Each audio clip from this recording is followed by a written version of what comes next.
তুমি বলেছিলে রাতে তোমার ঘুম হয় না। আমি বুঝেছিলাম সময় চাইছো। তুমি বলেছিলে আকাশে কি মেঘ করেছে দেখো। আমি বুঝেছিলাম তোমার মন খারাপ। তুমি বলেছিলে চুলে জট বেঁধেছে। আমি বুঝেছিলাম তুমি স্পর্শ চাইছো। তুমি বলেছিলে আজ বিকেলে তুমি বারান্দায় থাকবে। আমি বুঝেছিলাম সাক্ষাৎ চাও। তুমি বলেছিলে অন্ধকারে আমার বড্ড ভয়।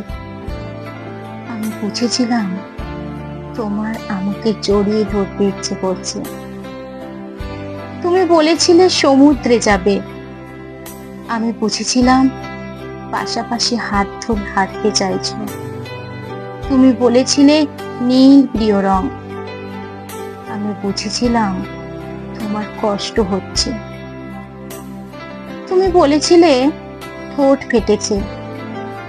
আমি বুঝেছিলাম চুমু খেতে চাইছো। তুমি বলেছিলে অঙ্ক ভালো লাগে না। আমি বুঝেছিলাম তুমি কবিতা ভালোবাসো। তুমি বলেছিলে আজ তাড়াতাড়ি বাড়ি ফিরতে হবে। তুমি বলেছিলে এই হুটহাট দেখা করা, অসময়ে ফোন করা তোমার আর ভালো লাগছে না। আমি বুঝে গিয়েছিলাম বিচ্ছেদ চাইছো। তারপর অলিখিত স্বাক্ষরে তুমি যখন ইনভিজিবল কোর্টে আমার বিরুদ্ধে বিচ্ছেদের মামলা ঠুকে দিলে, আমি বুঝে গিয়েছিলাম তুমি মুক্তি চাও। এরপর সব বুঝে আমি যখন দার্শনিক, সব মিটিয়ে তুমি যখন অন্যের ঘরের ঘরণী, একদিন আমাদের দেখা হলো। তখন তুমি আমাকে জিজ্ঞেস করেছিলে কেমন আছো।